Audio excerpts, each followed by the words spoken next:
यह निश्चित रूप से सबसे क्रूर ज़ॉम्बी है जिसे मैंने कभी देखा है, और अगर आप आकाश से कूदते हैं तो भी आपकी गर्दन काट लेंगे।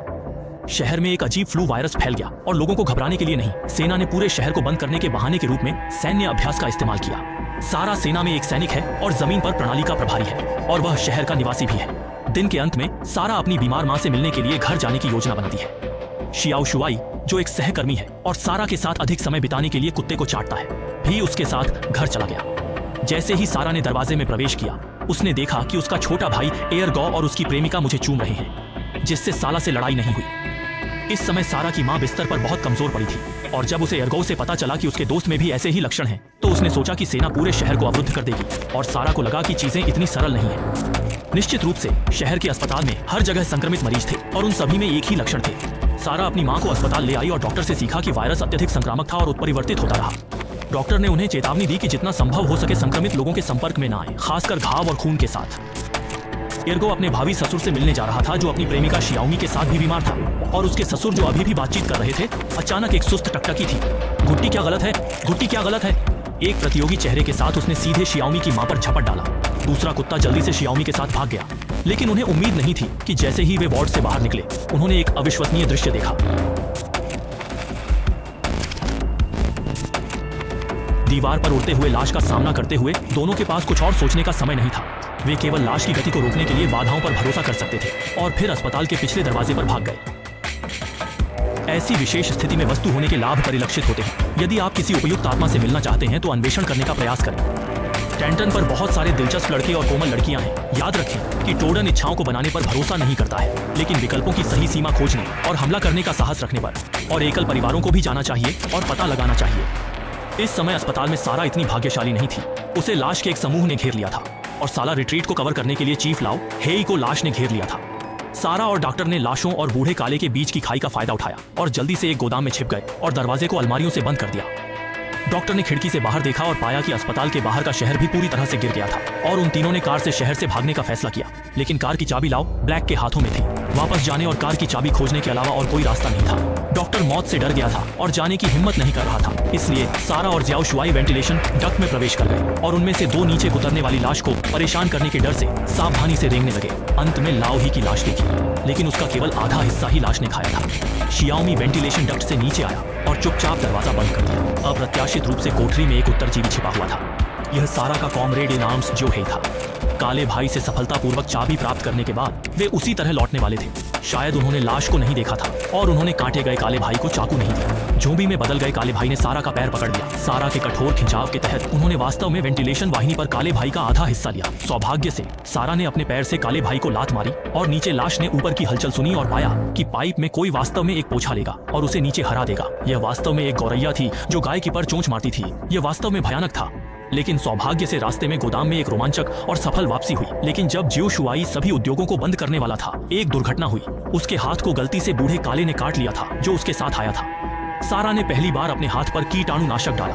गंभीर दर्द ने जियो शुआई को लगभग बेहोश कर दिया। जियो हेई उसे कठोर होने से रोकने के लिए जियो शुआई को मारना चाहता था। सारा नन्ही शुआई के सामने खड़ी थी। उसने जियो हेई को अपनी बंदूक नीचे रखने का आदेश दिया, लेकिन जियो हेई ने बिल्कुल नहीं सुना और अंत में डॉक्टर ने कहा कि कीटाणुनाशक वायरस को मार सकता है। शियाओ शुआई की जान बचने के बदले कई लोग खिड़की से कूद गए और कार की ओर दौड़े। बाहर सभी मरे हुए थे। सौभाग्य से चुड़ैल के सिवा सभी सैनिक थे। उछलने वाली लाशों से निपटना संभव हुआ। घर की लाशें खुश नहीं थीं और वे खुद को बचाने के लिए खिड़की से कूद जाते थे। जब तीनों लाशें पीछा कर रही थीं, डॉक्टर अपनी गाड़ी की तरफ बढ़ चढ़कर दौड़ा और दरवाजा खोलने का प्रयास कर रहा था जब एक महिला ने मदद की पुकार की, लेकिन डॉक्टर ने उसे ज़ॉम्बी की तरफ धकेल दिया। उसके बाद वह अपनी कार चला गया और उन तीनों ने भी डॉक्टर को अकेला चला जाते हुए देखा। उन्होंने कुछ बोला, लेकिन वे अभी भी मरे हुए थे और उनके पास आ रहे थे। उन्होंने 2 मोलोटोव कॉकटेल बनाए और उन्हें लाशों की ओर फेंक दिया। आग के झोंके ने तुरंत ही उनके चारों ओर की लाशों को झोंक दिया और चिता के नीचे उन्हें खाक में बदल दिया। मोलोटोव कॉकटेल में देरी करने से कई लोगों ने सफलतापूर्वक काले बाबा को पाया, और जब वे तीनों कार में चढ़े, बहुत सारी लाशें पूरी कार को घेर गईं। लेकिन सारा ने अपनी उत्कृष्ट ड्राइविंग कठिनाई से निपटने में सफलता प्राप्त की। वहां दूसरी ओर एयरगो और शियाओ मेई जो अस्पताल से भाग गए थे, वे पेड़ के पीछे छिपे हैं। एयरगो ने देखा कि उनके सामने कोई मरा हुआ नहीं है। उन्होंने दरवाजा खटखटाया। सामने झूलते लाशों ने उन्हें पहले से ही पहचाना था और वे उन्हें छू रहे थे। अच्छा हुआ, अंतिम मिनट में दरवाजा खुल गया और एक मोटा आदमी दरवाजे पर था। उन दोनों को देखकर एक सामान्य व्यक्ति है जो अपने गार्ड को छोड़ देता है। दोनों ऊपर आए और शियाओमी ने देखा कि कुछ गड़बड़ है। ऊपर 2 और लोग थे और उन दोनों में खांसी के लक्षण थे। कूड़ेदान में अभी भी खून से लथपथ कागज था। शियाओमी ने चाकू निकाला, तीनों लोगों की ओर इशारा किया और पूछा कि नाक से खून किसका बह रहा है, क्योंकि संक्रमित व्यक्ति का पहला लक्षण नाक से खून आना था। दोनों ने संदेह से छुटकारा पाने के लिए तरह तरह के कारण बताए और फिर एयरगो ने पाया कि सोफे पर बैठा मोटा आदमी कुछ बोल नहीं रहा था और उसकी आंखें फीकी पड़ गई थीं और फिर मोटे आदमी की चमड़ी फीकी पड़ने लगी। जिस समय वह म्यूटेट होने वाला था, जो मेयान जल्दी में था और उसे सीधे ले गया। दूसरी ओर सारा के तीनों सेना के शस्त्रागार में पुनः आपूर्ति के लिए गए और आगामी लड़ाई से निपटने के लिए कुछ हथियारों का चयन किया।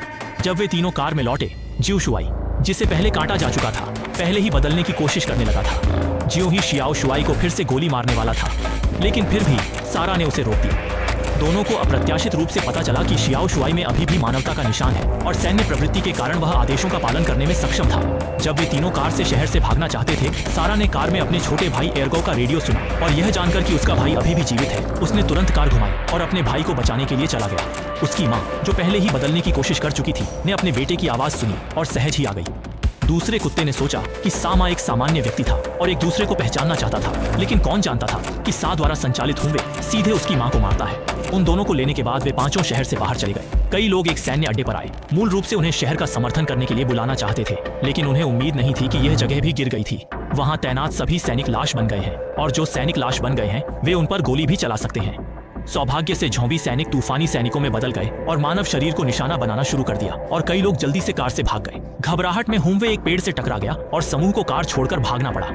कई लोग फिर से एक परित्यक्त कारखाने में आए और थोड़ा सुंदर, जो एक झोंबी में बदल गया था, अचानक हौवेल करना शुरू कर दिया। आवाज सुनने वाले झोंबी ने अंदर घुसकर सारा को पकड़ लिया, यह देखकर कि सारा को काटा जाने वाला था। छोटी काली आंख जल्दी थी और झोंबी के हाथ को काट दिया।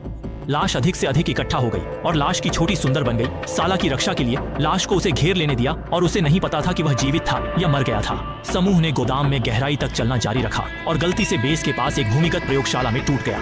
मुझे उस डॉक्टर को खोजने की उम्मीद नहीं थी जो पहले भाग गया था। डॉक्टर के कथन के तहत ही आखिरकार सच्चाई सामने आ गई। यह पता चला कि यह भूमिगत प्रयोगशाला पहले जैविक और रासायनिक हथियारों पर शोध कर रही थी और गलती से वायरस लीक हो गया था।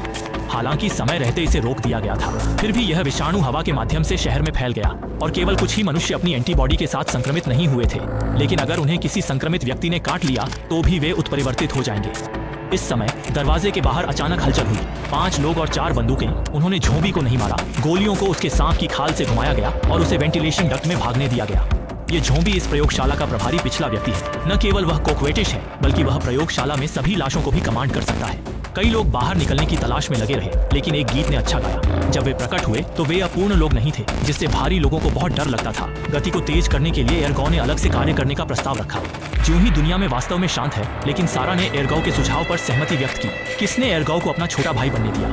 एयरगो और शियाओमी एक समूह में थे और ज्यों ही सारा के साथ एक समूह में था, लेकिन दोनों पक्ष लंबे समय तक अलग नहीं हुए थे और ज्यों ही और सारा एक पाइप में लाश से घिरे हुए थे और बड़ी संख्या में लाश उनकी ओर चिल्ला रही थी। कुछ समय के लिए शाओ ही ने साला को ढकने के लिए पवित्र भाला उठाया, लेकिन आखिरकार भारहीन और विधवा लाशों ने उसे घेर लिया और बेचारा शियाओ ही लाश की टांगें तब तक खींचता रहा जब तक कि उसकी मौत नहीं हो गई।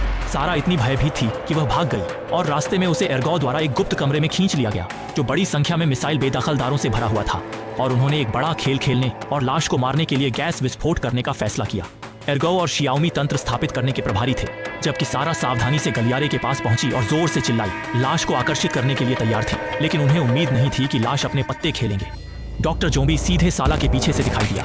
जैसे ही उसने देखा कि सारा एक बॉक्स लंच लेने वाली थी, एक बंदूक की गोली बजी। ये जियो शुआई था, वह मरा नहीं था। जियो शुआई ने शेर राजा पर गोली चलाने के लिए अपनी वृत्ति पर भरोसा किया, जिससे शेर राजा दुखी हो गया। उसने गुस्से में सारा को नीचे फेंक दिया और इसके बजाय झोंबी भाइयों के एक समूह को जियो शुआई पर झपटने के लिए प्रेरित किया।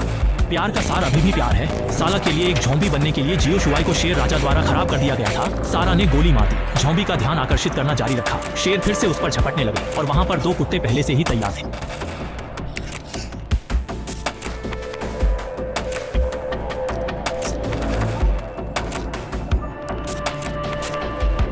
पूरे बेस में लाश जलती हुई गैस से जलकर राख हो गई और अंत में 3 का परिवार प्रयोगशाला से भाग गया और एक सुरक्षित क्षेत्र में चला गया। अगला एपिसोड जल्द ही अपलोड किया जाएगा। कृपया हमारे चैनल को सब्सक्राइब करें और घंटी बजाएं, ताकि जब भी अगला भाग अपलोड किया जाए तो आपको सूचित किया जा सके।